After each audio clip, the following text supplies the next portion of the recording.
वागीशायस्य वदने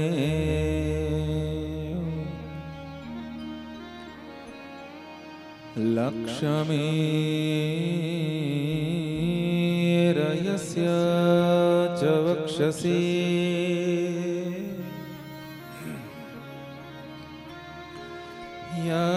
यस्यास्ते हृदये संवित्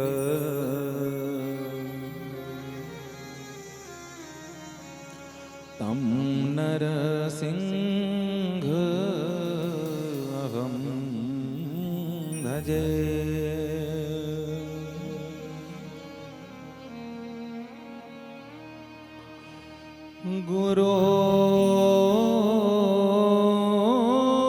गुरुर्ब्रह्मा गुरुर्विष्णु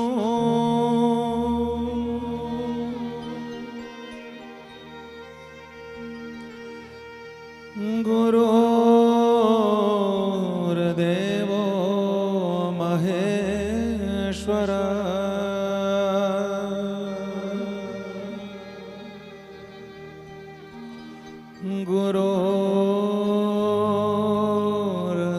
गुरुर्साक्षात् परं ब्रह्म तस्मै श्री गुरुवे नमः।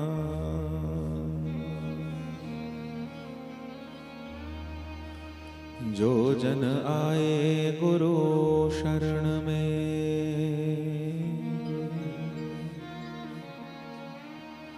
और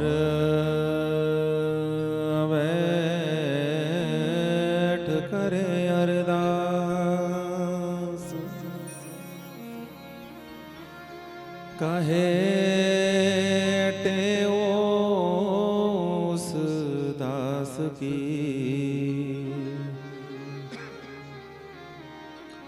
पूर्ण करिए आस। मेरे दाता जी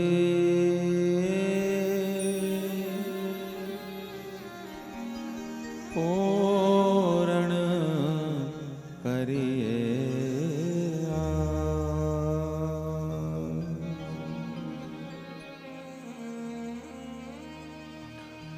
बोलिए सद्गुरुदेव भगवान की जय। माता पिता के चरणों की जय। श्री शिव महापुराण की जय। नैना मैया की जय।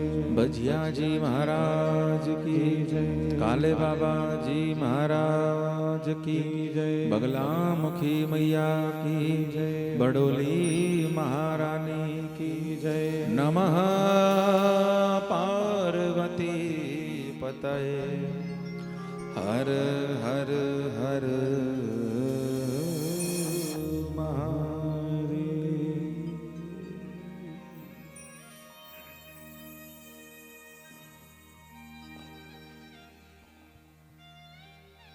हरि शरणम नारायण नारायण नारायण। उपस्थित सभी महानुभावों को, सभी महापुरुषों को सर्वप्रथम तो इस मंगलमयी आयोजन की सफलता की, पूर्णाहुति की आप सभी को और यजमान परिवार को खूब खूब बधाई, खूब खूब बधाई, खूब खूब बधाई। और उपस्थित हुए आप सभी महापुरुषों को, आपकी श्रद्धा विश्वास को, आपकी आस्था निष्ठा को पावन व्यासपीठ और इस दास की ओर से करबद्ध जय श्री राधे, जय श्री कृष्ण। प्रेम से बोलिए राधे राधे। हर हर महादेव, घर घर महादेव। कथा की शुरुआत का जो समय था, उसके बाद विश्राम का जो समय था, उसके बाद शुरुआत हो रही है। भगवान भी चाहते हैं कि अभी मत जाओ जल्दी, यहीं रहो। बोलो राधा वल्लभ लाल की जय। आइए प्रेम के साथ हरी इच्छा बलवान, मन सोचत कुछ होत नहीं। तो इस भावना से जो हमारे पास विश्राम सत्र है, इस पावन सत्र में प्रवेश करें, मन वाणी को पवित्र करें, प्रसन्नता पूर्वक आनंद पूर्वक भगवान के इस मंगल भाव में प्रवेश करके आज की कथा चर्चा विश्राम चर्चा में प्रवेश पाएं। बोलिए उमा शंकर भगवान की, सद्गुरुदेव भगवान की जय। इन मस्तों की बस्ती में,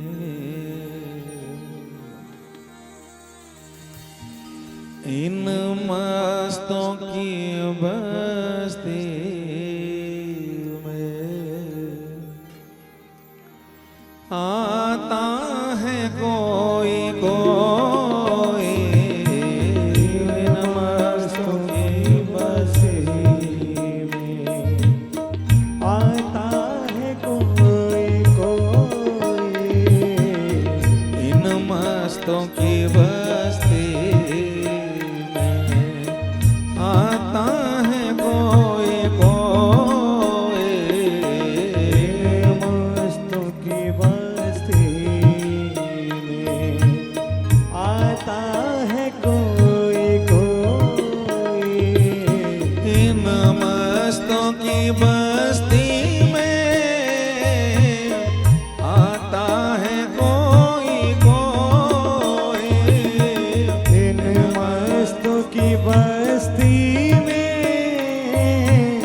आता है कोई कोई, इन मस्तों की बस्ती में आता है कोई कोई,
फटकार मगर प्यार से, फटकार मगर प्यार से, खाता है कोई कोई फटकार मगर प्यार से, आता है कोई कोई। ओ इन मस्तों की बस्ती में आता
रोती है सारी दुनिया, रोती है सारी दुनिया, हंसाता है कोई कोई, इन मस्तों की मस्ती में, इन मस्तों की बस्ती आता है कोई कोई, इन मस्तों की बस्ती में। ओ शंकर भगवान की जय, नैना मैया की जय, यज्ञ नारायण भगवान की जय, नमः पार्वती पतये, हर हर हर महादेव।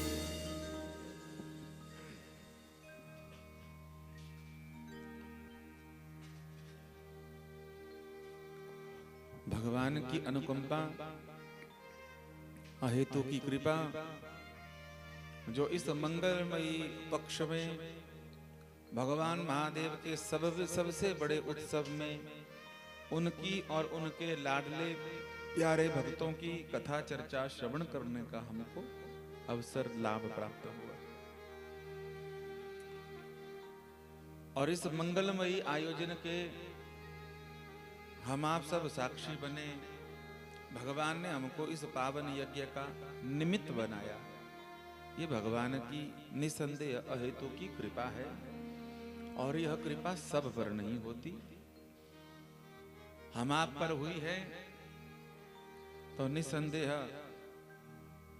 हम भाग्यशाली हैं। नहीं तो हर कोई इस मंगलमय आयोजन में भाग नहीं ले सकता। किसी भी रूप में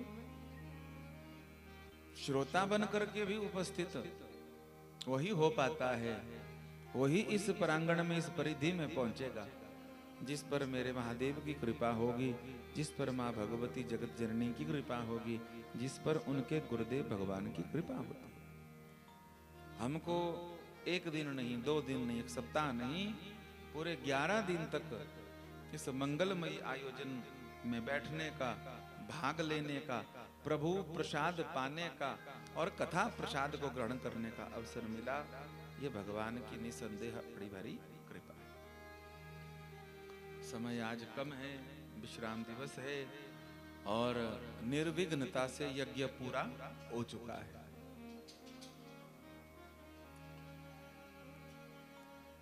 बहुत प्रकार की समस्याएं भी थी पहले, लेकिन भगवान भोलेनाथ ने धीरे धीरे धीरे धीरे उन सब समस्याओं का समाधान कर दिया।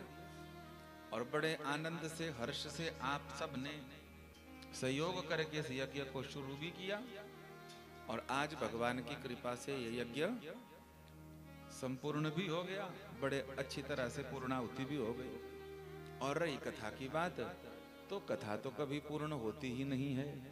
कथा एक बार भगवान महादेव के श्रीमुख से प्रारंभ हुई थी और आज तक वो कथा निरंतर चली आ रही। यह वो कथा है जिसको महादेव ने अपने सुपुत्र कार्तिकेय भगवान को सुनाया। उनको सुनाती हुआ नंदी महाराज ने सुनी। नंदी महाराज ने इस कथा को हृदयंगम किया और विंध्याचल पर्वत पर तप कर रहे सनत कुमार जी को सुना दिया। सनत कुमार जी ने इसको सुना, आनंद पाया और सरस्वती के तट पर बैठे कृष्ण द्वैपायन वेद व्यास जी महाराज, जो मुक्ति और मोक्ष की कामना कर रहे थे, ऐसे परम विद्वान व्यास जी को सनत कुमार ने यह मंगलमयी कथा सुनाई। और उसी श्रृंखला में व्यास जी महाराज ने अपने कृपा पात्र शिष्य रोमहर्षण सूत जी महाराज जी को यह पावन कथा सुनाई। सूत जी से शौनक आदि ऋषिवरों ने यह कथा सुनी और उन्हीं 88,000 ऋषियों की वंश परंपरा से, गुरु शिष्य परंपरा से हमको भी 2026 में भारत की देवभूमि हिमाचल में, जिला ब्यासपुर में और आपके नोग गांव में वही कथा श्रवण करने को प्राप्त हो रही है। इसलिए इस पावन यज्ञ की हम आपको पहले ही बहुत बहुत बधाई दे चुके हैं। बोलो शंकर भगवान की, राधा वल्लभ लाल की। आज कथा का यह जो विश्राम है, जैसे हमने कहा कि भगवान को सब कुछ अर्पण करो, पर कोई ऐसी वस्तु हो जो पहुंचे नहीं, तो कौन सा ऐसा पदार्थ है जिससे वो यज्ञ पूर्ण हो जाता है, पूर्ण फल की प्राप्ति हो जाती है? तो भगवान की, शिव की पूजा में बिल्व पत्र वस्तु है। ऐसे ही 10 दिन की कथा का प्रसाद भगवान को अर्पण किया है। और आज की जो कथा थोड़ा सत्र है छोटा सा, उस सत्र में हम बिल्व पत्र रूप प्रसादी भगवान को अर्पण करेंगे। जैसे ठाकुर जी के भोग में तुलसी दल परम अनिवार्य है, वैसे भगवान महादेव की सेवा पूजा में बिल्व पत्र। तो 11 दिन की कथा में आज का दिन जो है वो बिल्व पत्र है। यह बिल्व पत्र भगवान को अर्पण करें। और इस यज्ञ में किसी भी प्रकार से कोई त्रुटि हो गई हो, कोई न्यूनाधिक दोष हो गया हो, किसी भी प्रकार का मन से, वाणी से, शरीर से कोई अपराध हो गया हो, भगवान आप जो है तो उस अपराध को क्षमा करना। और सबको, यजमान परिवार को तो फल मिलेगा ही मिलेगा निसंदेह, पर जो रोज आए हैं या केवल एक दिन आए हैं या आज ही आए हैं या थोड़ी देर के लिए आए हैं, भगवान कृपा करना, उनको भी जो है तो इस यज्ञ का फल जरूर प्रदान करवाना। बोलो शंकर भगवान की जय। तो महाकालेश्वरो नाम शिव ख्यातश्च भूतले, तं दृष्ट्वा न भवेत् स्वप्ने किंचिद दुःखमपि द्विजा।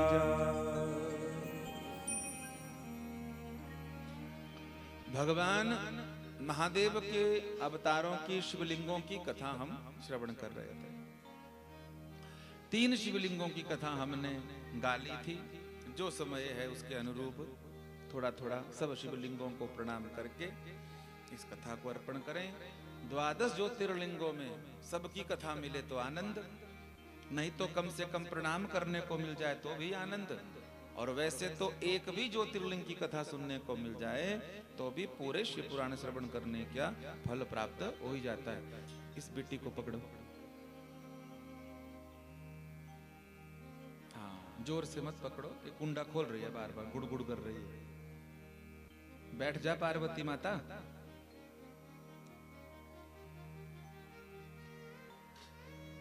शंकर भगवान की, उमापति महादेव की।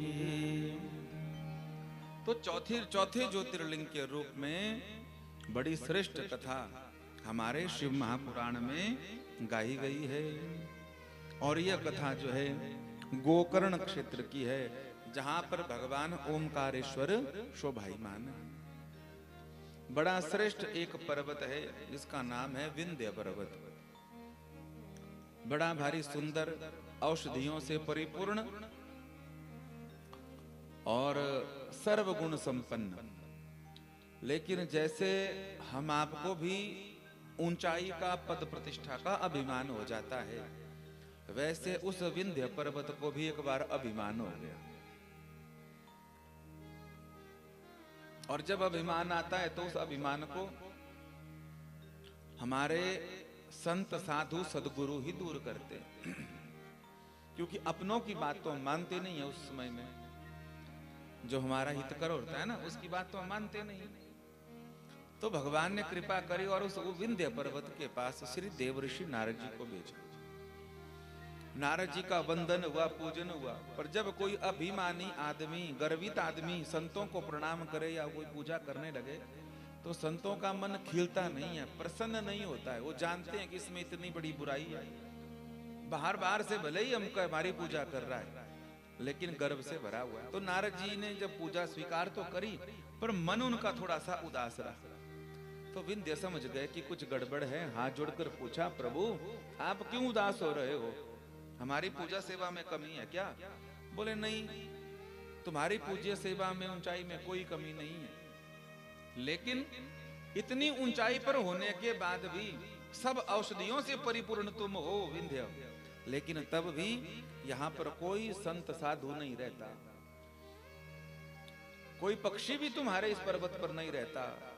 और दूसरी तरफ सुमेरु है, उसकी देखो ऊंचाई तुमसे भी ज्यादा है, और वहां पर सब रहने के लिए लालायित रहते हैं। तो विंध्य को बड़ा खराब लगा, एक तरह से संकेत ही था, जलन हुई, अच्छा मेरे से भी बड़ा सुमेरु है, तो क्या करूं? नारद जी ने कहा, भाई देखो अगर और ऊंचाई तुमको प्राप्त करनी है तो महादेव की शरण में जाओ, तुम्हारा लाभ। और जानते थे नारद जी, भगवान का दर्शन जिसको हो जाता है उसका गर्व समाप्त हो जाता है। भगवान नारद जी महाराज जी ने उनको शिव महिमा के बारे में बताया। हमारे नारद जी ने उनको मंत्र भी दे दिया शिव जी का, और चले गए वो तप करने के लिए।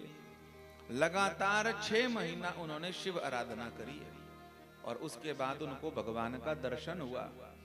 भगवान महादेव का दिव्य दर्शन प्राप्त करके महादेव ने कहा, मांगो वरदान। बोले हमको श्रेष्ठ बुद्धि और सब कार्यों में सिद्धि मिले, ऐसी बुद्धि जो है तो हमको प्रदान कर दीजिए। भगवान महादेव ने कहा, कहीं ये बुद्धि का दुरुपयोग तो नहीं करेगा? तो नारद जी ने आश्वासन दिया, बोले चिंता मत करो, आपका दर्शन पा करके इसका मंगल होगा। देवताओं ने भी साथ दे दिया उसका, कहा बोले चिंता मत करो। तब कहते हैं भगवान महादेव ने, जब पहले गर्भ था तो बात कुछ और थी, मैं सुमेरु से बड़ा हो जाऊंगा, सब लोगों को अपने पास पहुंचाऊंगा, ये भाव आने लगा। अभिमान वश जो है तो तपस्या करी, पर जब भगवान महादेव का दर्शन हुआ तो उनका दर्शन पाकर के इनके मन में किसी भी प्रकार का वो उन्माद नहीं रहा, वो अभिमान नहीं रहा, वो अहंकार नहीं रहा। ऐसी कृपा महादेव की हो गई। और जैसे ही भगवान महादेव के चरणों में प्रणाम किया, आशीर्वाद प्राप्त किया, तो देवता भी समझ गए कि अब इसके मन में कोई अहंकार अभिमान नहीं है, इसलिए सब देवता आए और दर्शन पाया है महाराज जी विंध्य पर्वत का। और आज भी सुंदर देवी देवताओं का स्थान विंध्याचल में है, विंध्य पर्वत पर है। और जहां पर भगवान ने दर्शन दिए उसी जगह का नाम आज ओमकारेश्वर है, जहां पर चौथे ज्योतिर्लिंग के रूप में भगवान महादेव सुशोभित होते हैं महाराज जी। इन्हीं ओमकारेश्वर को कोई ममलेश्वर भी कहते हैं, कोई अमरेश्वर भी कहते हैं, अनेक, कोई परमेश्वर, कोई अमलेश्वर, कोई ममलेश्वर कहते हैं। अनेक नामों से यही भगवान महादेव प्रसिद्ध हुए हैं। बोलो शंकर भगवान की, ओमकारेश्वर भगवान की। यदि प्रसन्नो देवेश, यदि देयो वरस्त्वया, स्थीयताम स्वेन रूपेण पूजार्थम शंकरम स्वयं। पांचवें ज्योतिर्लिंग के रूप में साक्षात भगवान केदारनाथ जी का नाम आता है। बोलिए केदारनाथ भगवान की जय। वैसे प्रसिद्ध कथा तो केदारनाथ जी की भगवान पांडवों से ही जुड़ी हुई है, लेकिन पांडव जब गए तो तब तक तो केदार महाराज जी स्थापित हो गए थे। पशुपतिनाथ जी की कथा भी यहाँ से सुशोभित है, लेकिन मूल कथा जो केदारेश्वर की है कि स्थापना किसके द्वारा हुई, तो केदारेश्वर को स्थापित करने वाले भगवान नारायण के 24 अवतारों में एक श्री नर नारायण पर्वत है, जो आज भी तप कर रहे हैं, बद्री नारायण। ऐसे नर नारायण भगवान ने खूब तप किया। अब हमारे पास समय इतना करी है तो मूल ही बात सुना पा रहे हैं आपको। नर नारायण भगवान ने भगवान महादेव का बड़ा भारी स्तवन किया, बहुत स्तवन किया, और भगवान त्रिपुरारी प्रसन्न हो गए। नरनारायण प्रभु को कहा, बोले बताओ हम आपसे प्रसन्न हैं, जबकि नरनारायण भगवान नारायण के अवतार हैं, स्वयं ही भगवान है। मांगो आप जो मांगना चाहते हो। तब कहा, यदि प्रसन्नो देवेश यदि देयो वरस्त्वया स्थीयताम स्वेन रूपेण पूजार्थम शंकर स्वयं। हे प्रभु जी, अगर आप हमारे से प्रसन्न हैं तो एक काम कर दो, जैसे इच्छा हमारी इच्छा पूर्ण करने के लिए आप यहाँ पर आए हो, तो अब यहाँ से जाओ मत, यहीं पर सुशोभित हो जाओ। जो भी भक्तगण कलिकाल के जीव यहाँ पर आए, आपका दर्शन पाएं, दर्शन पा करके जैसे हमारी इच्छा आपने पूर्ण की है, हम आपका दर्शन पाना चाहते थे, ऐसे ही उन कलियुगी जीवों की, भक्तों की भी मनोकामना आप पूर्ण करना। बोलो शंकर भगवान की। तब केदारेश्वर जो है तो नरनारायण के द्वारा स्थापित हुए।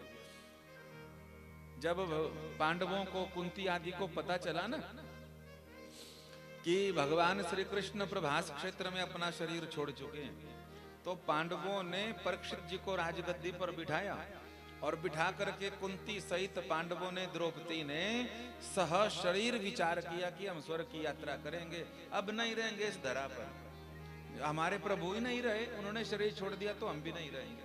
तो सारा राजपाट सौंप दिया परीक्षित को और खुद पैदल पैदल तीर्थ यात्रा पर निकल गए। और तीर्थ यात्रा पर निकलते निकलते पांडवों ने भी भगवान महादेव का दर्शन किया। उनकी इच्छा थी कि शरीर हमारा स्वर्गारोहण हो जाए, नहीं तो कौन जाएगा शरीर के सहित। लेकिन केदारेश्वर सबकी इच्छा पूर्ण करते हैं, इसलिए पांडवों ने पूजन किया और पांडवों को सशरीर स्वर्ग जाने का अवसर प्राप्त हो गया। आज भी मनोकामना को पूर्ण करने वाले हैं हमारे देवाधिदेव महादेव केदारेश्वर। बोलिए केदारेश्वर महादेव की जय। 5 ज्योतिर्लिंग के बाद छठे ज्योतिर्लिंग की कथा बड़ी दिव्य है। भीमाशंकर महाराज महाराष्ट्र में सुशोभित होते हैं और एकदम जंगल में एकांत स्थान में इनका वास है। नाम है भीमाशंकर। एक दैत्य हुआ जिसका नाम था भीम। वैसे तो पांडवों में भी भीम है, पर यह दैत्य था। किसका पुत्र था? बोले कुंभकर्ण का पुत्र था। बोले महाराज कुंभकर्ण तो शरीर से ब्राह्मण है, फिर बेटा राक्षस कैसे हो गया? तो बड़ी सुंदर कथा सुनाई गई है। भीमो नाम महावीर्या राक्षसो भूतपुरा द्विजा दुखद सर्वभूतानां धर्म ध्वंस कर सदा। एक बार की बात है, इस भीम की माता का नाम है करकटी। करकटी से भीम ने युवान अवस्था में पूछा, माता जी सबके पिता होते हैं, पर मेरे पिता कौन हैं? हम जानना चाहते हैं। तो माता ने पूरा इतिहास बताया। माता करकटी ने कहा कि मेरे पिता का नाम है करकटी और मेरी माता जी का नाम है पुष्कशी।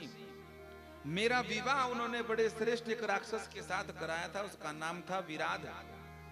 लेकिन उसने राम जी के साथ बैर विरोध किया और मारा गया। मेरे माता पिता जी को बड़ा भारी बुरा लगा। जब मेरे पति नहीं रहे, चले गए, तो मैं मायके चली गई अपने माता पिता के साथ। माता पिता को बड़ा बुरा लगा कि राम जी ने जो है तो हमारे दामाद जी को समाप्त कर दिया।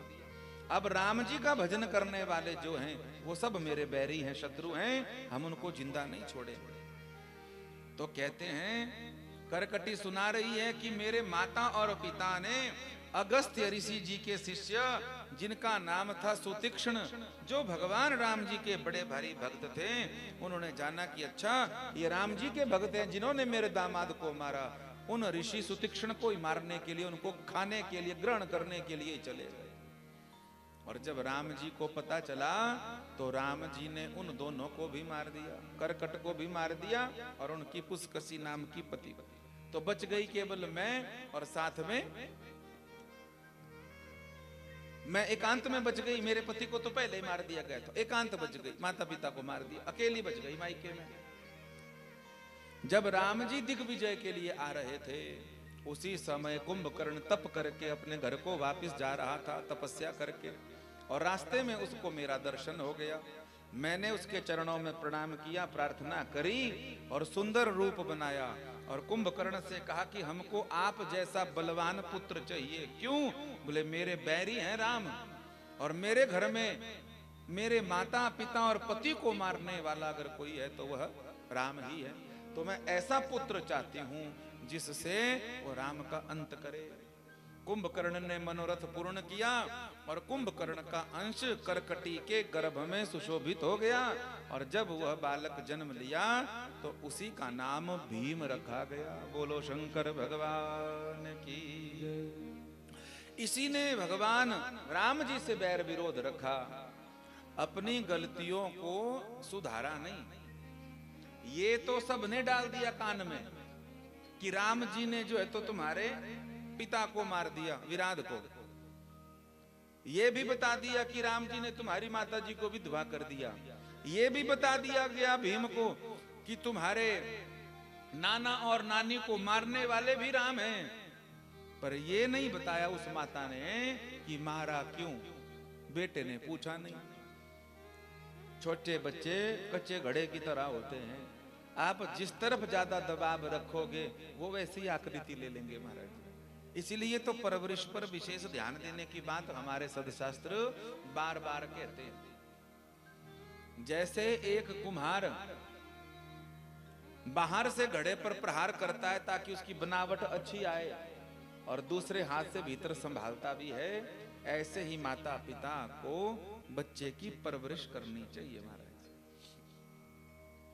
केवल सुविधाएं दे देंगे, संस्कार नहीं देंगे तो बात बनने वाली नहीं है। और बड़ी सुंदर बात है, संस्कार का मतलब मंत्र याद करवाना, भजन याद करवाना नहीं होता। जहां तक हो सके महाराज जी, संस्कार का मतलब होता है अपने रिश्तों को समय देना और सम्मान देना। बोलो हर हर महादेव। क्या क्या देना?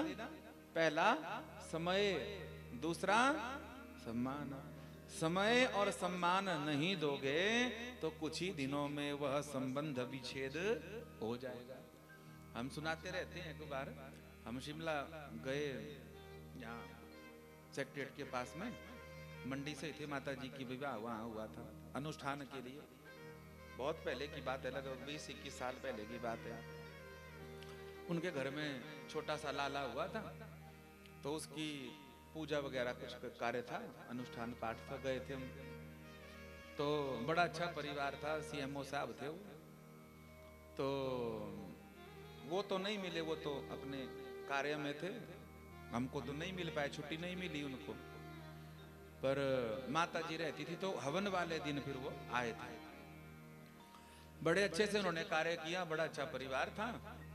कुछ दिनों के बाद हम वापिस आ गए और हमको सुंदर नगर में वो मिल गए, उनकी तबादला हो गई वहां पे।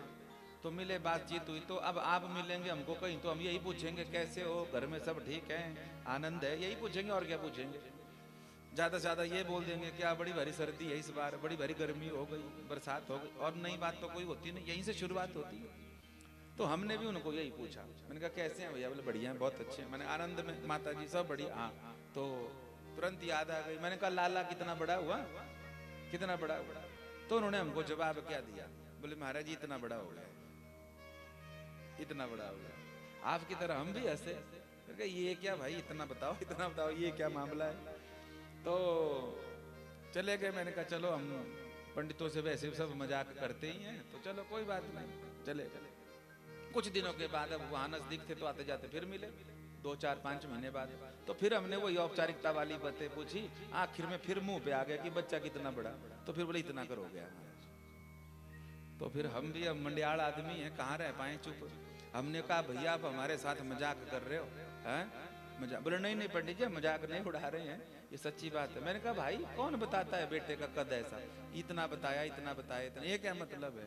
बोले नहीं ये सच्ची बात है। कैसे? बोले जब हम घर को जाते हैं तो बेटा सो गया होता है, और जब हम उठते हैं तो वो स्कूल चला गया होता है। हमने उसको बिस्तर पे ही बढ़ते देखा है। हमने उसको बिस्तर पे ही बढ़ते हुए देखा हुआ है, इसलिए हम ऐसे बता रहे हैं। तो आप स्वयं विचार करो। हर हर महादेव। जय हो काकभुसुंडी महाराज। वृंदावन बिहारी लाल की जय। आइए बजिया जी आगे हैं, हाजिर लगा रहे। हमारे खोपड़े पे ना बैठ जाए। तो समय भी चाहिए और सम्मान भी। माता करकटी ने अपने पुत्र भीम को राम का विरोधी बना दिया। उन्होंने तपस्या की, बड़ी बृहद कथा है, और तपस्या करने के बाद भगवान राम जी के साथ विरोध कर दिया। लेकिन बाद में बलवान तो बड़ा हो गया, लेकिन बलवान होने के बाद में भी लाभ कुछ नहीं हुआ। एक कामेश्वर नाम के बड़े प्रसिद्ध राजा हुए, और उनकी सुदक्षिणा नाम की पत्नी थी। भीम ने कहा व्रत करके, तपस्या करके, वरदान प्राप्त करके मैं सारे भूभाग पर अपना राज्य स्थापित कर दूंगा। और जब दिग्विजय के लिए निकला तो लगभग सबको परास्त कर दिया था। पर कामेश्वर नाम के जो राजा थे, सुदक्षिणा नाम की जिनकी पत्नी थी, उनको परास्त नहीं कर पाया। क्यों? वो शिव भक्त थे। पकड़ लिया भले ही, उनको जेल में भी डाल दिया, लेकिन उसके शरणागत नहीं हुए। वो महादेव का ही वहां पर स्तवन करते रहे। और बाद में कामेश्वर और सुदक्षिणा के बारे में पता चला कि ये कारागृह में भी महादेव की सेवा पूजा कर रहे हैं। तो भीम ने उनको एक जंगल में एकांत स्थान में सजा दी हुई थी, वहां बंदी बनाया हुआ था। और लोगों से पता लगा कि ये इस बंदी गृह में भी पूजा कर रहे हैं, सेवा कर रहे हैं महादेव की। तो क्रोध में आकर भीम आया और कामेश्वर नाम के राजा और उनकी पत्नी को मारने लगा। और जैसे मारने लगा तो कामेश्वर ने महादेव की स्तुति की, वंदना की, आप ही हमारी रक्षा करोगे। और उसी समय भगवान वहां पर प्रकट हुए हैं। प्रकट होकर भीम नामक उस राक्षस का उद्धार किया है। कामेश्वर सुदक्षिणा को वरदान दिया है, और वरदान देते हुए कहा कि अब मैं जाऊंगा नहीं, अब सदा सर्वदा के लिए यहीं पर स्थापित हो जाऊंगा। उसी ज्योतिर्लिंग का नाम जो है भीमा शंकर पड़ा है। बोलिए भीमा शंकर महादेव की जय। आज भी जाएंगे तो महाराष्ट्र के पूना क्षेत्र के पास में भीमा शंकर बिल्कुल पहाड़ पर पड़ते। सीढ़ियां उतर करके नीचे जाना पड़ता है, चारों तरफ जंगल ही जंगल है, बहुत ऊंचे स्थान पर है, बड़ा रमणीक स्थान है। आज बड़ा सुंदर स्थान बताया। और अब 6 ज्योतिर्लिंगों के बाद 7वें ज्योतिर्लिंग की कथा थोड़ी थोड़ी हम प्रणाम कर लेते हैं सबको। क्या कह रहे हैं? भूत प्रेत पिशाचादि दूरतश्च ततो ब्रजे तन्न कार्यं यचैव ततो न भवति द्विजा। 7वें ज्योतिर्लिंग के रूप में साक्षात भगवान महादेव ही धरती पर अवतरित हुए हैं। जब भगवान महादेव के मन में भाव हुआ कि मैं एक से अनेक हो जाऊं, तो उन्हीं महादेव से विष्णु और उनकी शक्ति अवतरित होती है, और दोनों महादेव का स्तवन करते हैं। क्या करें क्या करें? बोले तप करो। तो तप किया, तप करके कहा बोले प्रभु हम तप तो करेंगे। बोले सृष्टि का विस्तार करो। कहां करेंगे? है ही नहीं। तो महादेव ने अपने त्रिशूल के अग्रभाग पर एक बड़ा सुंदर शोभित स्थान भगवान का, उसी का नाम है काशी। बोलो हर हर महादेव। और भगवान महादेव हमेशा काशी का दर्शन करते रहते हैं। जब सारे भूभाग का प्रलय हो जाता है, जलमग्न हो जाता है, तो भगवान पुनः उस काशी को निकाल करके अपने त्रिशूल पर सुशोभित कर देते हैं। जिसका प्रलय में भी नाश नहीं होता, उसी का नाम है काशी। वह काशी प्रदान करी और कहा कि आप भगवान का स्तवन करो। स्तवन किया गया। 5 कोश की इसकी परिधि बताई गई है। 5 कोस का मतलब है 15 किलोमीटर की काशी। इस 15 किलोमीटर की काशी के भीतर ही जिसका भी शरीर छूटेगा, जिसका भी शरीर शांत होगा, भगवान विश्वनाथ जो है तो उसका मंगल करेंगे। अपराधी होने पर भी वह पाप मुक्त हो जाएगा। विश्वनाथ सम लिंग नहीं, नगर ना काशियान, मणिकर्णिका सो तीर्थ नहीं, जग में कहत मान। बोलिए काशी विश्वनाथ भगवान की। काशी की इतनी ज्यादा महिमा है कि और तो और क्या कहें। बोले जो अपने मुख से रोज 3 बार काशी काशी काशी ऐसा शब्द भी बोलता है तो उसको काशी दर्शन का फल प्राप्त हो जाता है। ऐसे दिव्य हैं हमारे काशी विश्वनाथ। और कहीं काशी जाने का अवसर मिले, वहां अभिषेक करने का अवसर मिले, मैया गंगा का दर्शन करने को मिले, अन्नपूर्णा का, काल भैरव का, बिंदु माधव का, दक्षिण मुखी हनुमान जी का, अरे तब तो आनंद ही हो जाएगा। अद्भुत है काशी। तो 7वें ज्योतिर्लिंग के रूप में साक्षात भगवान काशी विश्वनाथ सुशोभित हो रहे हैं। हर हर महादेव शंभो काशी विश्वनाथ गंगे। हर हर महादेव शंभो काशी विश्वनाथ गंगे। हर हर महादेव शंभो काशी विश्वनाथ गंगे। हर हर महादेव शंभो काशी विश्वनाथ गंगे। काशी विश्वनाथ गंगे माता पार्वती गंगे। काशी विश्वनाथ गंगे बाबा पार्वती संगे। काशी विश्वनाथ गंगे माता पार्वती संगे। काशी विश्वनाथ गंगे बाबा पार्वती संगे। हर हर महादेव शंभो काशी विश्वनाथ गंगे। हर हर महादेव शंभो काशी विश्वनाथ गंगे। ओ हर हर महादेव शंभो काशी विश्वनाथ गंगे।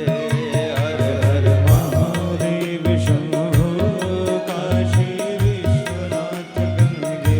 ओ काशी विश्वनाथ गंगे। काशी विश्वनाथ गंगे। हाँ काशी विश्वनाथ गंगे। काशी विश्वनाथ गंगे। आज अष्टम ज्योतिर्लिंग के रूप में भगवान त्र्यंबकेश्वर जो नासिक महाराष्ट्र में सुशोभित है।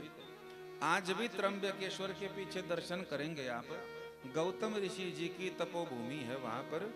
नाम है उस पर्वत का ब्रह्मगिरी पर्वत। बड़ा भारी अकाल पड़ा, चारों तरफ जल की हाय हाय मच गई।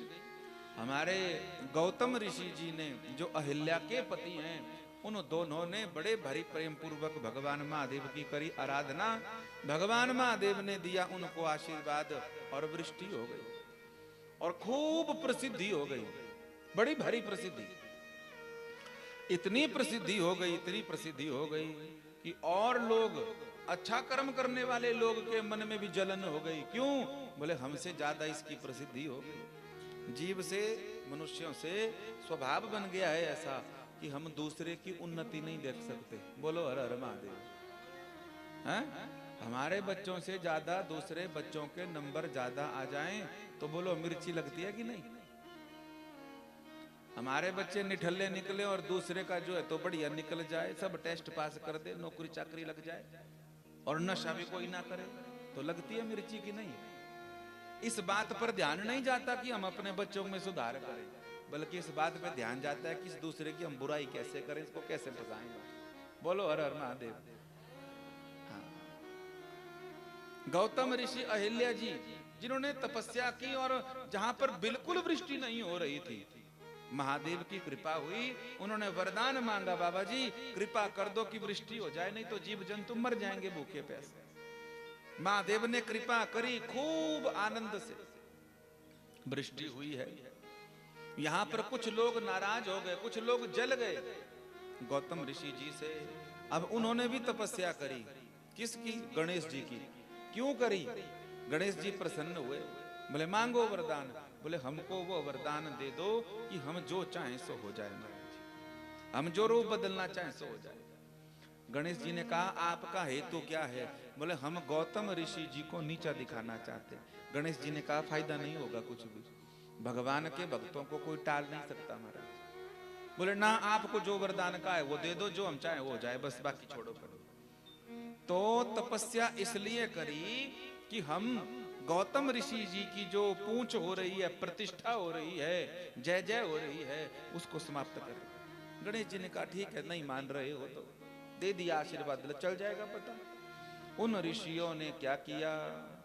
उन ऋषियों ने रूप बदल करके गाय का रूप धारण कर लिया।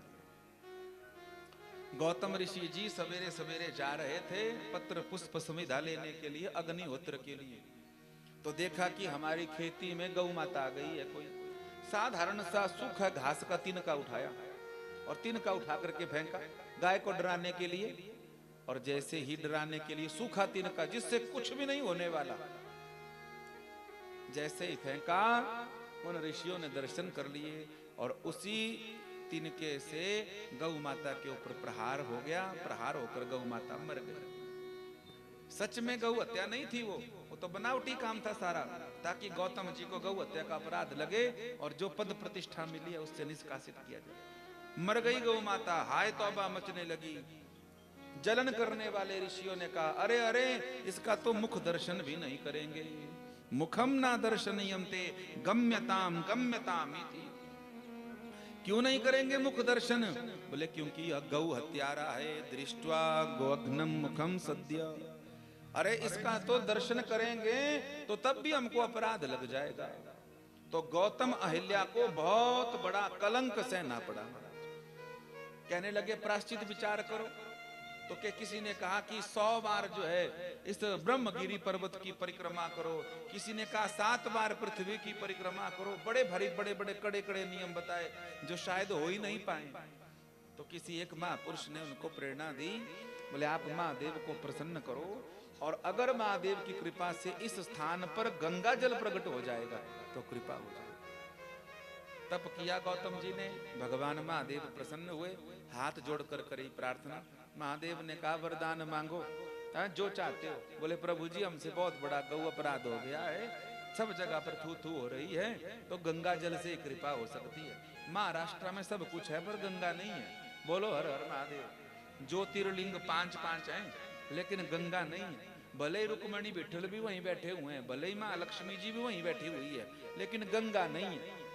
हाथ जोड़ करके प्रार्थना करी। महादेव ने कहा तथास्तु। भगवान महादेव ने गौतम ऋषि जी के कहने पर गंगा जल का पात्र उनको प्रदान किया। हाँ प्रदान किया। बोले कुआं खोदो हम आपको। आज भी वो स्थान वहां पर है और वहीं से गौतमी नदी का जो है तो उद्गम माना जाता है, जहां पर 4 कुंभों में से एक नासिक वाला कुंभ होता है। बोलो शंकर भगवान की। गौतम ऋषि जी ने अपना प्रायश्चित किया और भगवान महादेव प्रसन्न हुए और भगवान महादेव से कहा, बोले प्रभु अब आप चले मत जाना। किसी से कोई बड़े से बड़ा अपराध भी हो जाए और अगर वह आपका दर्शन अभिषेक कर ले, गौतमी नदी का स्नान कर ले वे, तो भगवान ऐसी कृपा कर देना कि उसके ब्रह्म हत्या जैसे गौ हत्या जैसे अपराधों को भी आप क्षमा कर देना। तब से लेकर के आज तक भगवान भोलेनाथ त्र्यंबकेश्वर बन करके वहां पर सुशोभित होते हैं। बोलिए त्र्यंबकेश्वर महादेव की। नवे ज्योतिर्लिंग के रूप में साक्षात भगवान वैद्यनाथ जी गंगा के तट पर, बड़ा सुंदर स्थान। और आप सबको पता है यह ज्योतिर्लिंग साक्षात किसके द्वारा सुशोभित है? रावण के द्वारा। वैसे तो हमारे हिमाचल में भी माना जाता है ना वैद्यनाथ, बैजनाथ, हाँ, इसीलिए तो वहां पर आज भी कोई सुनार की दुकान नहीं है। बैजनाथ का दर्शन करेंगे ना जाते जाते पालमपुर में, आप जोगिंदर नगर से आगे, नाम हो गया बैजनाथ, वैसे तो वैद्यनाथ ही नाम है, वैद्यनाथ ही। और ठाकुर साहब आज भी सच में, हम एक बार आ रहे थे दर्शन करते करते, तो कुछ पुरातत्व विभाग वाले आए थे, जांच वाले आए थे, तो उन्होंने अपनी मशीनें लगाई जो जमीन के अंदर बता देते हैं कितनी फुट पर पानी है, कितनी कौन सी मिट्टी है, कौन सा पत्थर है, कौन सा नमक है, सब बता देते हैं। पर जब वहां पर शिवलिंग के पास ये खोज की गई कि ये कितना गहरा है, तो कई दिन लग गए, पर पता नहीं लगा कि वैद्यनाथ जी का जो शिवलिंग दर्शन होता है उसका मूल भाग कहाँ है, नहीं लगा पता महाराज। पुरातत्व विभागों वालों के पास ही है और रिकॉर्ड है इसका अभी तक कि कितनी गहराई तक। और वो हैरान हो गए कि कोई आदमी तो इसको स्थापित कर ही नहीं सकता, ये कोई विशिष्ट शक्ति है महाराज।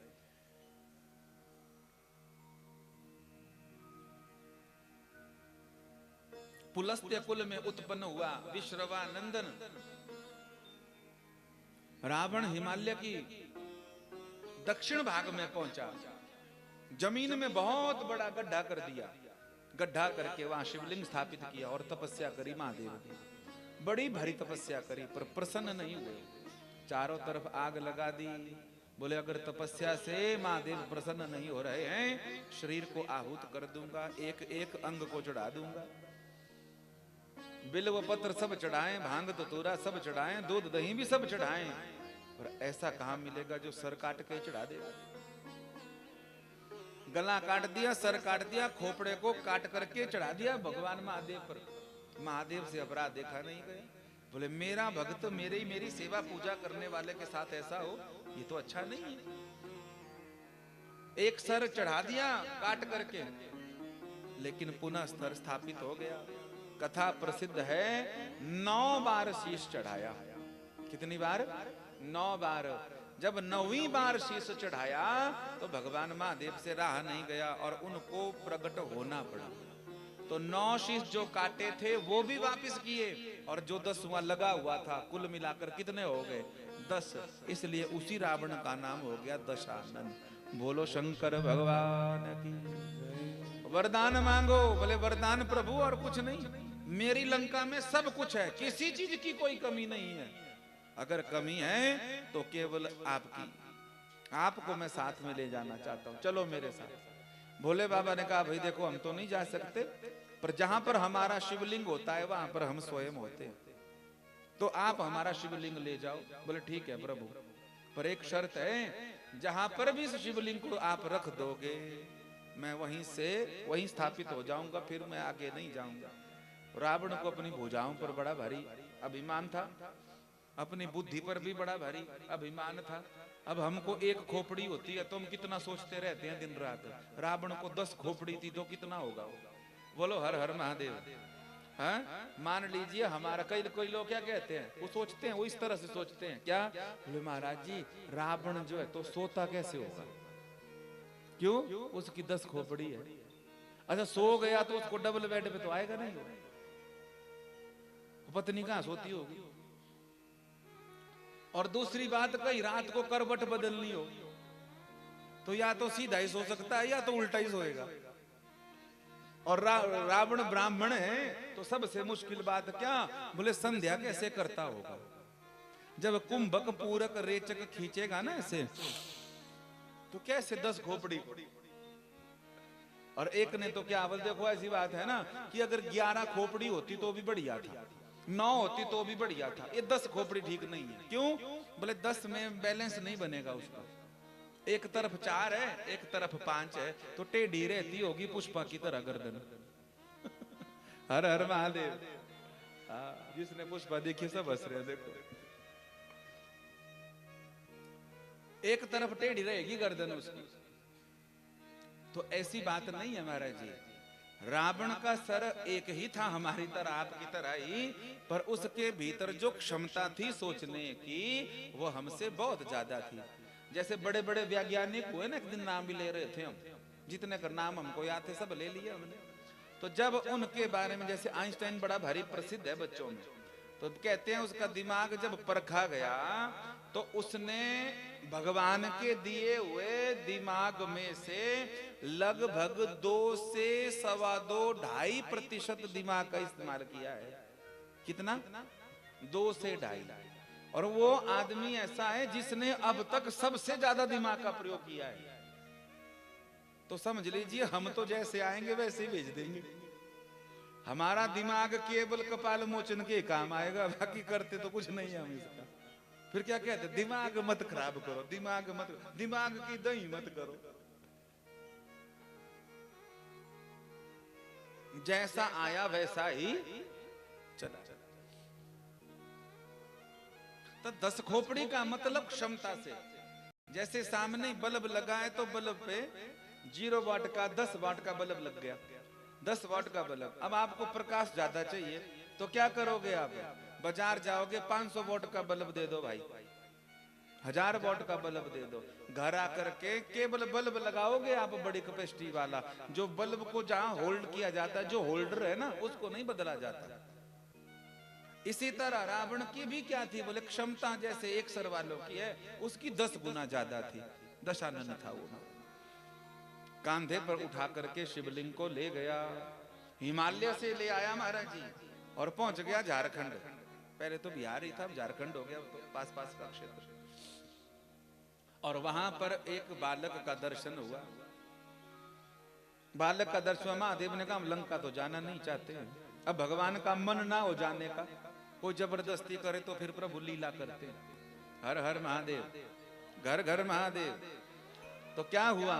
रावण को एकदम से लघु शंका लगी और तीव्र वेग से लघु शंका लगी। अब शिवलिंग को कांधे पे धरा हुआ है तो कौन जाए लघु शंका, नियम है। तो क्या किया? वो सामने कोई गोपाल का दर्शन हुआ, कोई बालक था, वो महादेव की न्याय थी सब। उस बालक को बुलाया, बोले नीचे मत रखना, बड़ा इनाम दूंगा, नीचे रखेगा तो गड़बड़ हो जाएगी। बोले प्रभु बिल्कुल ठीक है, आप चिंता ना करो। चले गए उसके हाथ में शिवलिंग दे करके, और जब गए तो समय लग गया थोड़ा। इधर बालक को मौका मिल गया और धर दिया धरती पर। और जैसे ही धरती पर धरा, रावण आज वापिस आया आचमन करके हाथ धोकर, तो शिवलिंग को देखा कि बालक तो है नहीं, शिवलिंग धरा है। अब लगा उठाने, पूरी ताकत लगा दी महाराज जी, लेकिन वो उठे ही नहीं। क्रोध भी किया, बड़ी चर्चाएं हैं, बड़ी बड़ी कथाएं हैं इसके बारे में। तो महादेव ने कहा हमने पहले तुझे सचेत कर दिया था कि शिवलिंग अगर नीचे रखेगा तो हम नहीं जाएंगे। स्वीकार कर दिया। आज भी वहीं पर वैद्यनाथ भगवान सुशोभित हो रहे हैं। बोलिए वैद्यनाथ भगवान की। 10वें ज्योतिर्लिंग के रूप में भगवान नागेश्वर जो है तो सुशोभित हुए। दारुक और दारुकी की बड़ी पवित्र कथा है, जिनका जल में भी वास माना जाता था, राक्षसी स्वभाव के थे। लेकिन एक बार एक राजा और उनकी पत्नी जो शिव के भक्त थे, उनको इन्होंने जल में अपहरण कर लिया। भगवान महादेव का उन्होंने स्तवन किया। भगवान महादेव नागेश्वर बनकर के आए, दारुक दारुकी का उद्धार किया, अपने भक्तों को आशीर्वाद दिया। जिस स्थान पर यह घटना घटी है, समुद्र का वह किनारा आजकल वह क्षेत्र गुजरात में, और वहीं पर भगवान नागेश्वर के रूप में सुशोभित हो गए। बोलिए नागेश्वर भगवान की जय। आनंद कंद भगवान की। 11वें ज्योतिर्लिंग के रूप में बड़ा भारी प्रसिद्ध ज्योतिर्लिंग, इसको ज्योतिर्लिंगों में भी स्थान मिला है और 4 धामों में भी स्थान मिला है, और इनका नाम है रामेश्वर। क्या नाम है? रामेश्वर महाराज जी। किसने स्थापित किया है? स्वयं भगवान श्री राम जी ने। गिरी त्रिकूट ऊपर बस लंका, गिरी त्रिकूट ऊपर बस लंका, गिरी त्रिकूट ऊपर बस लंका, गिरी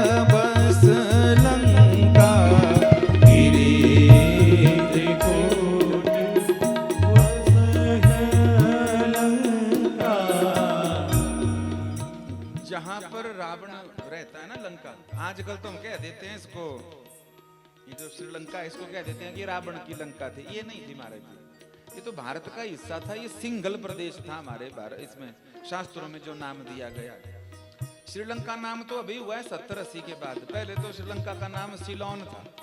सिंगल प्रदेश से बिगड़ बिगड़ करके सिलोन नाम हुआ है। और पता नहीं 78 या 80 में,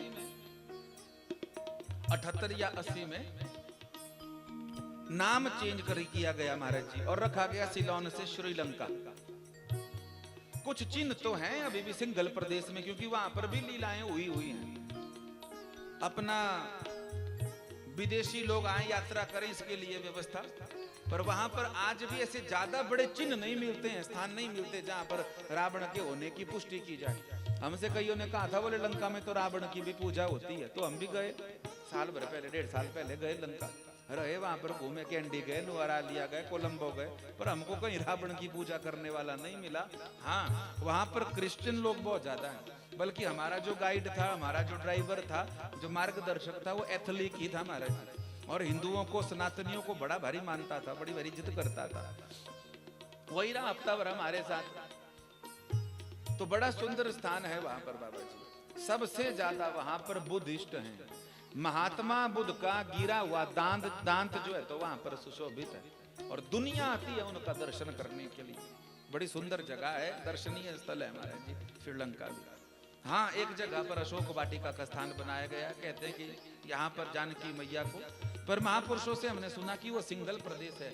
असली जो सोने की लंका थी वो तो जलमग्न हो गई थी महाराज। तो यहाँ पर जो चर्चा की गई गिरी त्रिकूट, जो त्रिकूट गिरी था वही लंका। जानकी का अपहरण जब किया रावण ने, तो भगवान श्री राम जी जब समुद्र लांघने के लिए लंका जाने को तैयार हुए, हनुमान जी ने जब पता पा लिया जानकी जी का, अब युद्ध करना ही पड़ेगा ये विचार कर लिया, तो भगवान ने समुद्र से आज्ञा ली। जब किसी नदी को, किसी समंदर को लांघते हैं ना तो अपराध लगता है, इसलिए पुराने बुजुर्ग जब भी नदी की यात्रा करते थे, ऊपर से जाते थे, तो उसमें कुछ ना कुछ धन जरूर डालते थे। कोई सिक्का डाल देता था, कोई तांबा डाल देता था, कुछ ऐसे धन डालते थे और प्रणाम करते थे। उससे पहले का रिवाज, जब तांबा नहीं था उससे पहले श्रीफल माने नारियल वगैरह डाले जाते थे जब भी कोई नदी तालाब लांघा जाता था। भगवान राम जी ने सोचा जानकी का पता करने के लिए, जब हम समुद्र लांघ करके जाएंगे तो यह तो भगवान की विभूति है, अपराध ना लगे, इसलिए समुद्र से प्रार्थना करी है सुंदरकांड में। और बाद में आज्ञा जब मिल गई तो बड़ा भारी सुंदर शिवलिंग बनाया गया है। आज भी जो शिवलिंग है वो त्रेता में भगवान मर्यादा पुरुषोत्तम श्री राम जी ने सुशोभित किया है। और हैरानी की बात है, दक्षिण में जो रामायण है, बड़ी भारी है ना रामायण, तो रामायण शतकोटि अपारा, तो दक्षिण की जो रामायण है उस रामायण में तो एक जगह ऐसा भी प्रमाण मिला कि कोई भी योग्य विद्वान ब्राह्मण नहीं मिला, कोई भी, तो रावण ही आया था। रावण ने खुद की है इसकी प्रतिष्ठा, बोलो हर हर महादेव। रावण ने खुद करी प्रतिष्ठा, और लिंग थापि विधिवत करी पूजा, शिव समान प्रिय मोहिना दूजा। बड़ा भारी सुंदर शिवलिंग जो है तो इन्होंने स्थापित किया। शिव द्रोही मम दास कहावा, सो नर मोही सपनेऊ नहीं भावा। ये बात यहाँ पर सिद्ध की बात।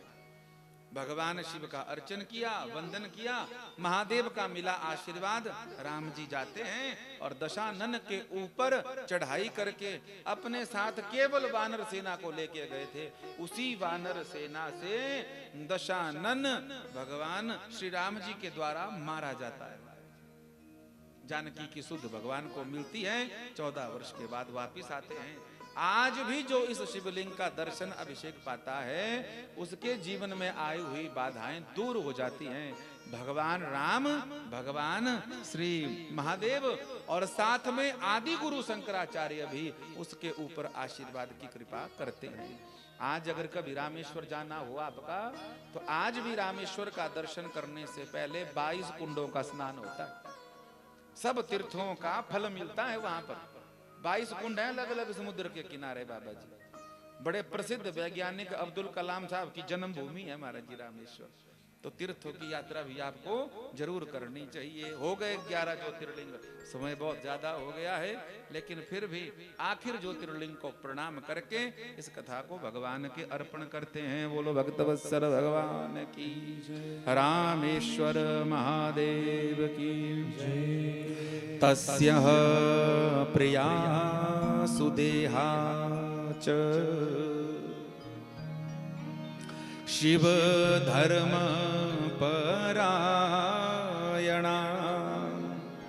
पति सेवा परा नित्यम गृह कर्म विचक्षणा। 12वें ज्योतिर्लिंग के रूप में साक्षात भगवान घुश्मेश्वर महादेव सुशोभित हुए। एक ब्राह्मण दंपति थे, पति का नाम था सुधर्मा, पत्नी का नाम था सुदेहा। दोनों शिव भक्त थे, सब कृपा थी भगवान की इनके ऊपर। एक चीज की कमी थी, इनकी संतान नहीं थी। सुदेहा ने अपनी पत्नी से कहा हमारी संतान होनी चाहिए। तो कहने लगे हम खूब साधना करते हैं महादेव की, वो सबको वरदान देते हैं, अगर हमको नहीं दे रहे हैं तो निसंदेह इसमें हमारा ही हित होगा, नहीं तो वो सब कुछ देते हैं हमको। माता पिता अगर कोई चीज वस्तु पुत्र संतान को नहीं दे रहे हैं, इसका मतलब यही है वो जानते हैं या तो वो समय आने पर दे देंगे जब योग्य हो जाएगा, या तो वो वस्तु ही ठीक नहीं। पर कोई बच्चा जिद ही करे। अब 8 साल का बालक बोले हमको कि नहीं महाराज हमको तो गाड़ी चाहिए ही चाहिए, तो भले ही 4 गाड़ियां खड़ी हो आंगन में, पिताजी तब भी नहीं देंगे। बोलो हर हर महादेव। हाँ, जबकि है उसी की, पर जब आयु हो जाएगी समय आएगा तो मिलेगा। तो सुधर्मा ने भी यही कहा पत्नी से सुदेहा से कि तू चिंता क्यों करती है, अगर हमारे भाग्य में होगा तो महादेव देंगे, अगर नहीं दे रहे हैं तो निसंदेह इसमें हमारा ही हित होगा। एक शायर कहता था क्या फर्क है मौला और पीर में, क्या फर्क है किस्मत और तकदीर में, जो हमने चाहा अगर वो ना मिले तो समझो उससे भी अच्छा लिखा है तकदीर में, उससे भी अच्छा लिखा है तकदीर में। इसलिए धैर्यवान होना चाहिए भक्त को, संयमित होना चाहिए भक्त को। सुदेहा ने बात नहीं मानी, बोले नहीं नहीं मुझे लगता है कि हमारे से तो संतान उत्पन्न नहीं होगी, आप विवाह कर लो। और खुद कह रही है ऐसे। सुधर्मा ने कहा बिल्कुल नहीं, हम तो नहीं करेंगे और विवाह। माने ही नहीं। कहते हैं सुदेहा मानी नहीं और अपनी बहन को बुला लिया और बहन का विवाह करवा दिया जबरदस्ती। अब इनके घर में पुत्र हुआ। जो बहन थी उसका नाम था भुष्मा।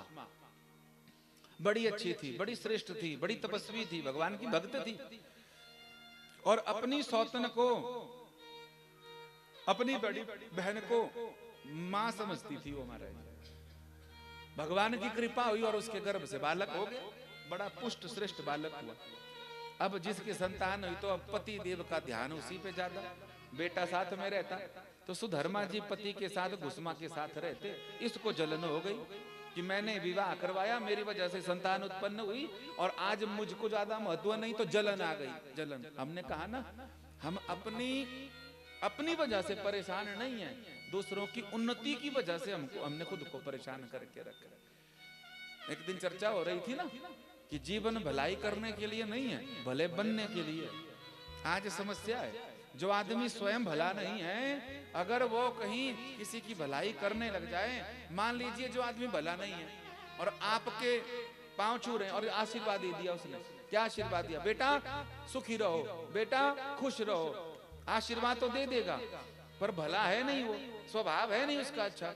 और कहीं उसका आशीर्वाद लग गया और सामने वाला खुश हो गया, सामने वाले का भला हो गया, तो सबसे पहले वही दुखी होगा जो आशीर्वाद दे रहा। बोलो हर हर महादेव।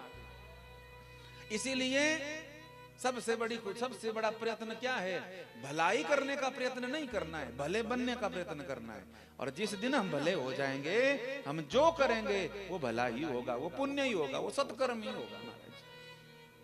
घुस्मा का कोई बैर विरोध नहीं अपनी सौतन से, अपनी बहन से, वो तो मातुल्य समझती थी कि इसकी वजह से हम आए और भाग्य हमारा अच्छा, तो वंश वृद्धि हो गई। समझाया भी बहुत, सुधर्मा ने भी बहुत समझाया, पर महाराज जी माने नहीं। घुस्मा रोज भगवान शिव का सुंदर शिवलिंग बनाती मिट्टी का और रोज पूजन करके उठा करके उसको नदी किनारे छोड़ाती, प्रवाह कराती, ये नियम था उसका। लेकिन आज घर में पति देव जब देखा कि घुसमा बड़ी भरी भगवान का पूजन करती है और यहाँ पर बेटा भी उससे उत्पन्न हो गया और पति देव भी उस पर ज्यादा ध्यान रख रहे हैं, तो कहा बोले इस बच्चे की वजह से सब गड़बड़ हुई। कहते हैं घुसमा नींद में सोई हुई थी, छोटा सा बालक साथ में सोया था, इतनी बैर भावना आ गई सुदेहा के मन में अपने बहन के प्रति, उस बालक के प्रति, कि चाकू निकाल करके सोए हुए बालक को उठाया, काट दिया, टुकड़े टुकड़े कर दिए उस बालक। पात्र में डाल करके ले गई और ले जा करके जहां पर रोज शिवलिंग की पूजा करके जिस नदी में प्रवाह किया जाता था, वहीं पर उस बालक के टुकड़ों को फेंक दिया। आ गई, घर को सो गई। सवेरा हुआ, निश्चिंत होकर कार्य करने लगी। घुसमा ने जब देखा अपने बगल में तो बालक नहीं मिला, रक्त पड़ा हुआ था, बिलखने लगी, रोने लगी।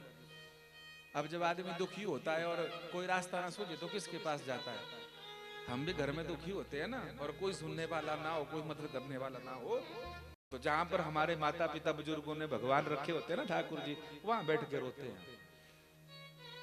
लोग तो कहते हैं कि ये पत्थर है, ये मूर्तियां हैं, कुछ नहीं है, ये फोटो है, कुछ नहीं है, कुछ नहीं है, ऐसा बोलते हैं कई कुछ।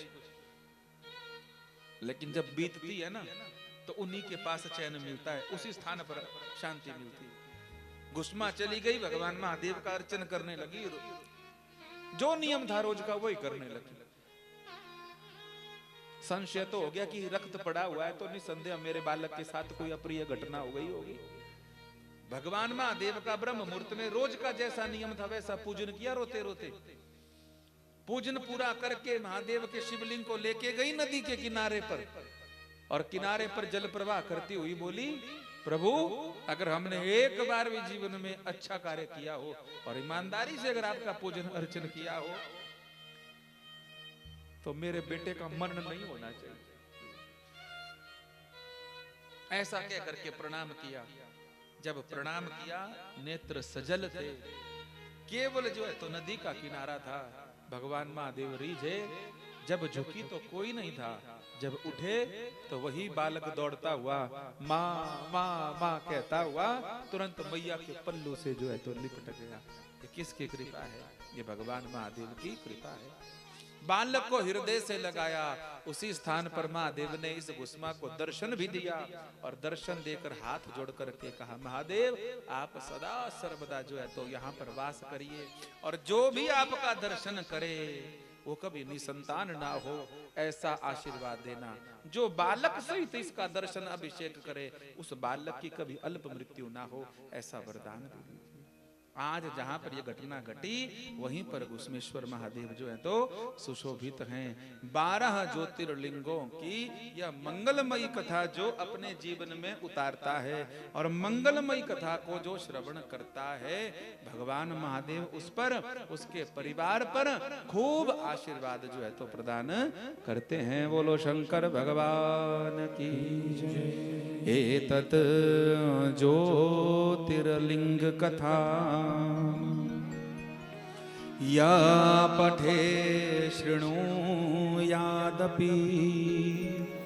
मुच्यते सर्व पापेभ्यो भुक्तिं मुक्तिं च विन्दति।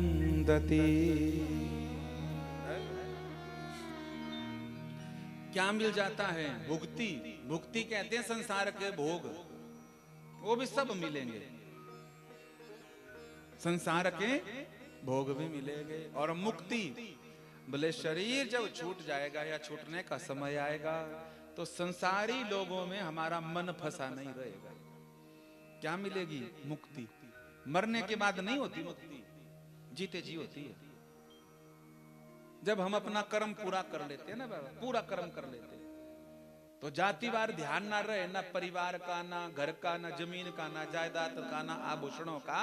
जीते जी लगे कि नहीं हमने अब जीवन अपना जी लिया है आनंद से, अब हमें किसी चीज की कोई लालसा नहीं, तो समझ लीजिए वो आदमी मुक्त है। मरने का नाम मुक्ति थोड़ी होता। ऐसा जीव जब जाता है तो फिर उसका दोबारा जन्म नहीं होता, और अगर जन्म हो जाए तो कोई स्वामी विवेकानंद जी की तरह, रामकृष्ण परमहंस जी की तरह, मीराबाई जी की तरह भक्त होकर के सदा सर्वदा सब जीवों पर कृपा करने वाला बन जाता है। बोलो शंकर भगवान जय। हम आप सब इतने बड़े भक्त तो नहीं बन सकते, लेकिन फिर भी अपनी टूटी फूटी वाणी से जो भी प्राप्त हुआ है उसको प्रसाद समझकर ग्रहण करेंगे तो कम से कम महादेव की कृपा तो हो ही जाएगी। करते हैं हम दाता तेरा हर पल शुक्रिया। जितना भी प्रसाद हमको मिला भगवान की कथा कृपा से, ऐसी ऐसी प्रार्थना करो भगवान से कि ऐसा आशीर्वाद उनका मिलता रहे, आशीर्वाद मिलता रहे, आशीर्वाद मिलता रहे। आपके लिए सबके लिए खुशखबरी भी है। बोलो हर हर महादेव। अब पता नहीं बतानी चाहिए, ठाकुर साहब बता दे। हाँ ना करो आप। बिना माता नहीं बताएंगे, तब समझ गए हम कि नहीं बताना है। आपके लिए सरप्राइज है, बस ये समझो आप। बोलो वृंदावन बिहारी लाल की जय, श्री आनंद कंद भगवान की जय। आइए इस मंगलमयी कथा को भगवान के हम अर्पण करें, प्रेम भाव से आनंद से आप सब मुस्कुराते हुए गाएं। भगवान ने हमको ये अवसर प्रदान किया, हमको निमित्त बनाया, इसलिए भगवान आपका बहुत बहुत धन्यवाद। आपका बहुत बहुत जो है तो शुक्राना महाराज, धन्यवाद करें। इसके बाद शिव महापुराण का आखिरी श्लोक बोलें और श्लोक बोलकर इस कथा को अर्पण करें। ये भाव गाना और गाते गाते चित्त को प्रसन्न रखना। और आप जितने भी महापुरुष कथा सुनने के लिए आए हैं इतने दिन, आज वह अधिकारी हो गए। किस बात के अधिकारी हो गए? कि वह भगवान महादेव से कुछ मांग सकते हैं। कथा सुनने के बाद अधिकारी हो गए। तो एक चीज आप जो है तो अपने लिए, जो अपने भविष्य के लिए मांगना चाहते हो, परिवार के लिए, वो मांगना। और एक अपने लिए मांगना, क्या? कि भगवान की भक्ति और प्रेम हमको सदा सर्वदा, उनकी सेवा सदा सर्वदा मिलती रहे। बोलो शंकर भगवान की जय। आइए भगवान का धन्यवाद करते हुए इस कथा को भगवान के अर्पण करें। करते हैं दाता तेरा हर पल शुक्रिया, ये खुशियाँ जो दी हैं उनका भी शुक्रिया। करते हैं दाता तेरा हर पल शुक्रिया, ये खुशियाँ जो दी है उनका भी शुक्रिया। हाँ करते हैं दाता तेरा हर पल शुक्रिया, ये खुशियाँ जो दी हैं उनका भी शुक्रिया। वो करते हैं दाता तेरा हर पल शुक्रिया, ये खुशियाँ जो दी है उनका भी शुक्रिया। तेरा शुक्र मनाएंगे, तेरे दर पे आएंगे। तेरा शुक्र मनाएंगे, तेरे दर पे आएंगे। ओ तेरा शुक्र मनाएंगे, तेरे दर पर आएंगे। तेरा शुक्र मनाएंगे, तेरे दर पे आएंगे। ये जीवन जो दिया है उनका भी शुक्रिया, ये खुशियाँ जो दी हैं उनका भी शुक्रिया। करते हैं सब गाइए। तेरा हर पल शुक्रिया, ये खुशियाँ जो दी है उनका भी शुक्रिया।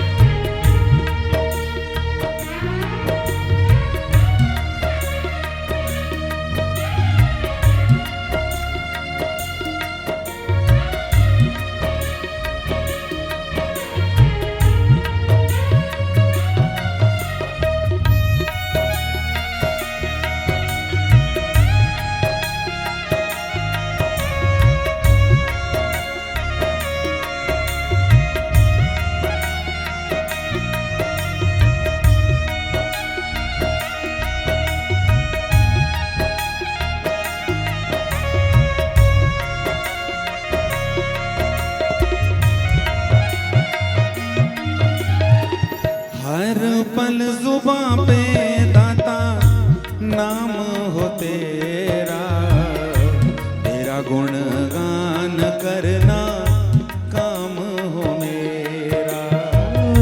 हर पल जुबां पे दाता नाम हो तेरा, तेरा गुणगान करना काम हो मेरा।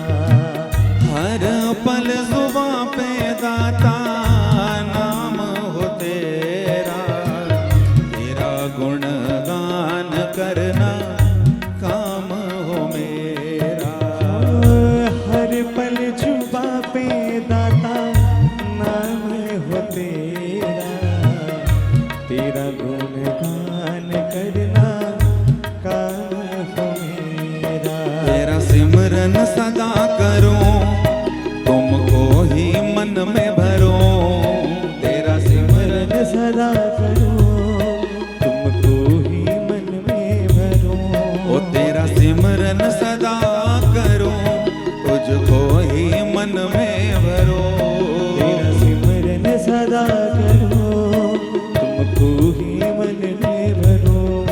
ये वाणी जो दी है उनका भी शुक्रिया, ये सांसें जो दी हैं उनका भी शुक्रिया। करते हैं दाता तेरा हर पल शुक्रिया, ये खुशियाँ जो दी हैं उनका भी शुक्रिया। तेरा शुक्र मनाएंगे, तेरे दर पर आएंगे। तेरा शुक्र मनाएंगे, तेरे दर पे आएंगे। ओ तेरा शुक्र मनाएंगे, तेरे दर पर आएंगे। तेरा शुक्र मनाएंगे, तेरे दर पे आएंगे। ये जीवन जो दिया है उनका भी शुक्रिया, ये खुशियाँ जो दी हैं उनका भी शुक्रिया। ओ करते हैं दाता तेरा हर पल शुक्रिया, ये खुशियाँ जो दी हैं उनका। हे मेरे प्यारे प्रभु,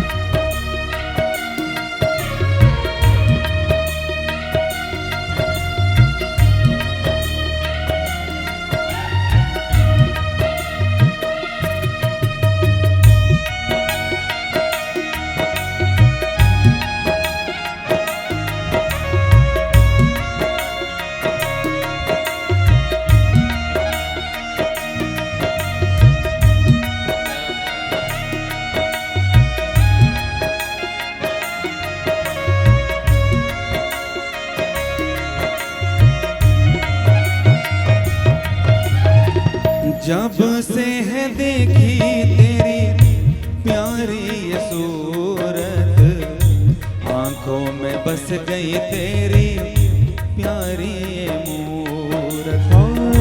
जब से है देखी तेरी प्यारी ये सूरत, आंखों में बस गई तेरी प्यारी ये मूरत। जब से है देखी तेरी प्यारी ये सूरत, आंखों में बस गई तेरी प्यारी ये मूरत। जब से है देखी तेरी प्यारी ये सूरत, आंखों में बस गई तेरी प्यारी ये मूरत। तेरा दर्शन मुझे मिला, मुरझाया फूल खिला। तेरा दर्शन मुझे मिला, मुरझाया फूल खिला। ओ तेरा दर्शन मुझे मिला, मुरझाया फूल खिला। ओ तेरा दर्शन मुझे मिला, मुरझाया फूल खिला। ये नजरें जो दी हैं खुशियाँ जो दी हैं उनका भी शुक्रिया।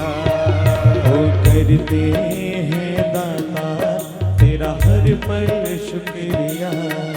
ये खुशियाँ जो दी हैं उनका भी शुक्रिया। करते हैं दाता तेरा हर पल शुक्रिया। ये खुशियाँ जो दी हैं उनका भी शुक्रिया। करते हैं दाता तेरा हर पल शुक्रिया।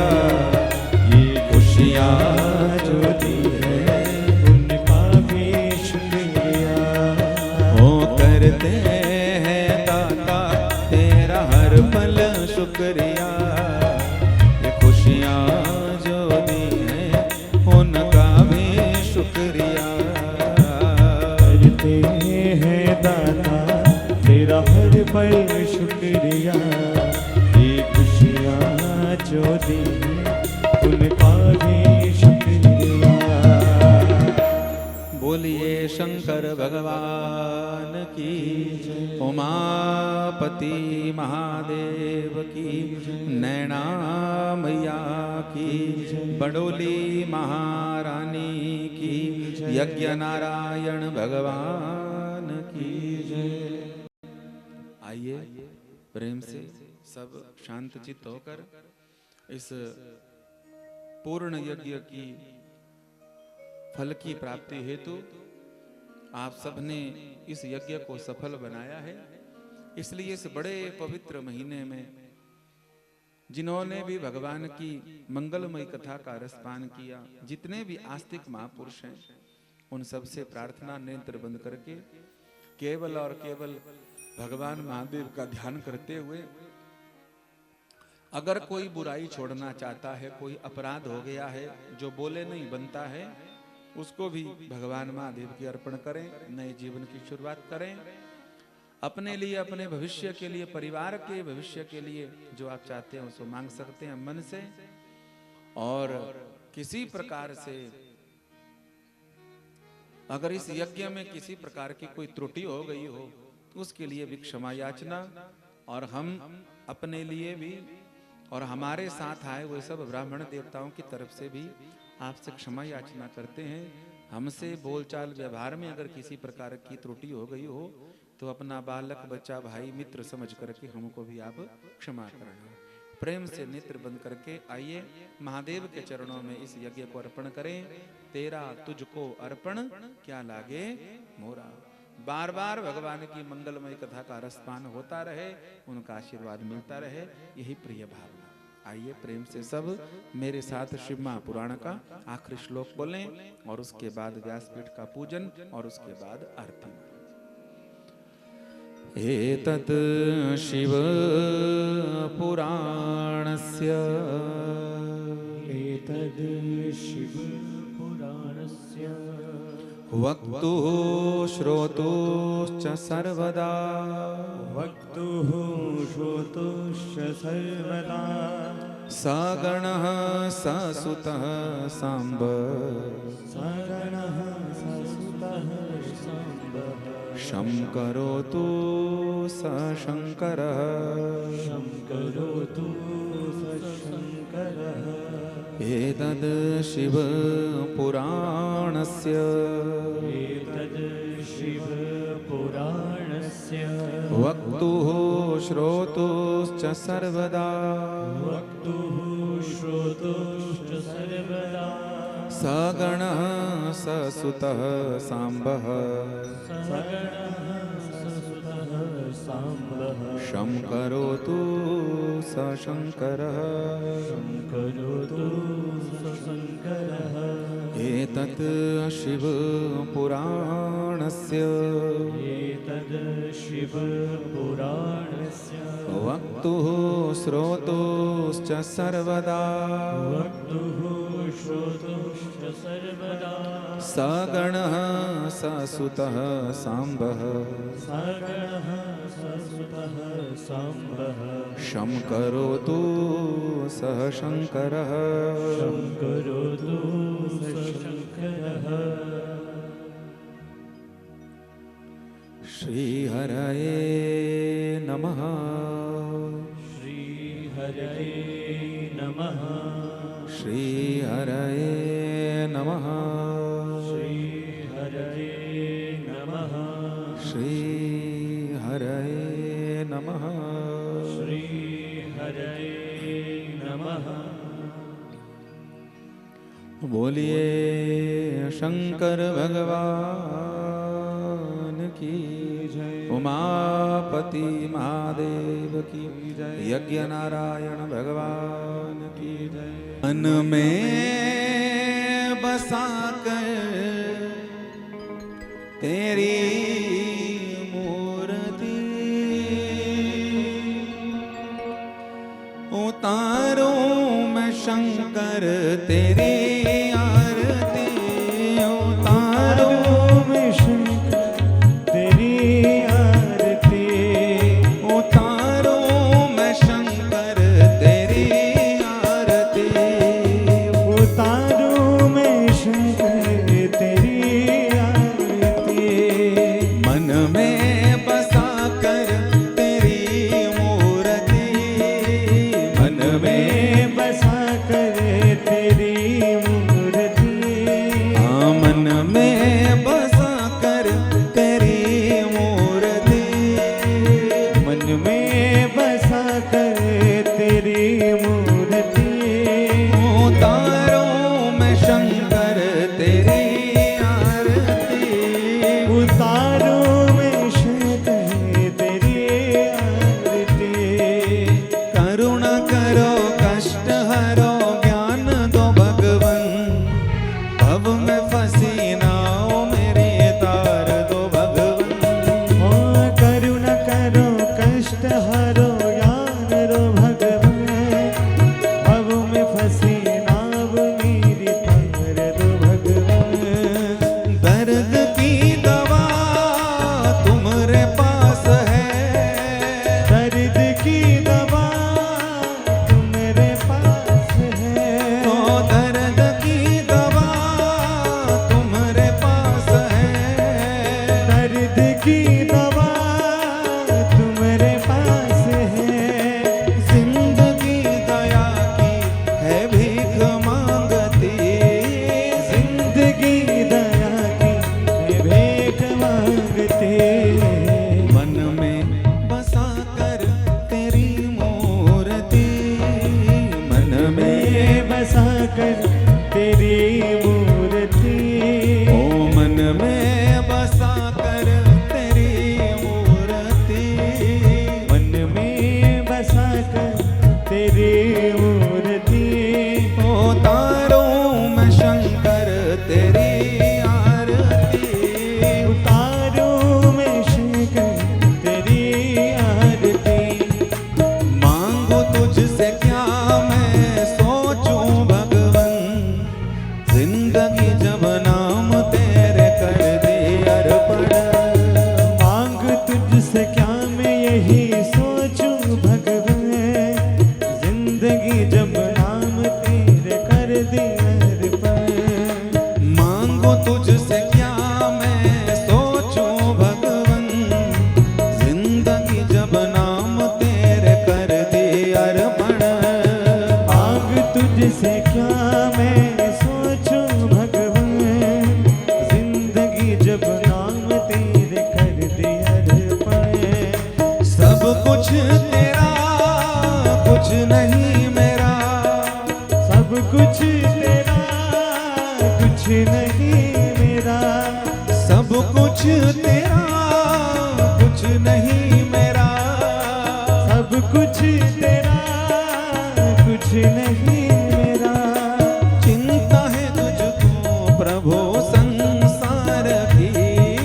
चिंता है तुझको प्रभु संसार के। मन में बसा कर तेरी मूर्ति। मन में बसा कर तेरी मूर्ति।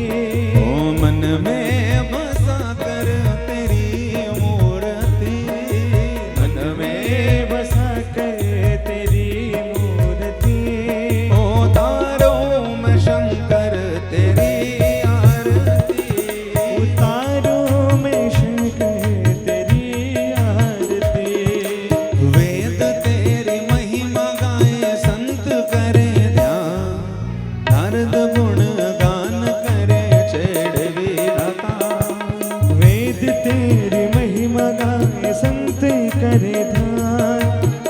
सद्गुण गान कर छेड़ वीणा तार।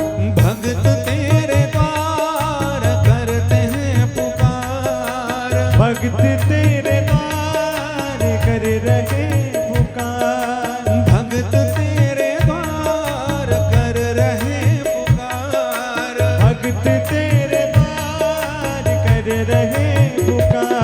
ओ दास व्यास तेरी प्रभु गाए आरती, दास व्यास तेरी प्रभु गाए आरती। मन में बसा कर तेरी मूर्ति, मन में बसा कर तेरी मूर्ति। हाँ, मन में बसा कर तेरी मूर्ति, मन में बसा कर तेरी मूर्ति। उतारो मैं शंकर तेरी आरती, उतारो मैं शंकर तेरी आरती।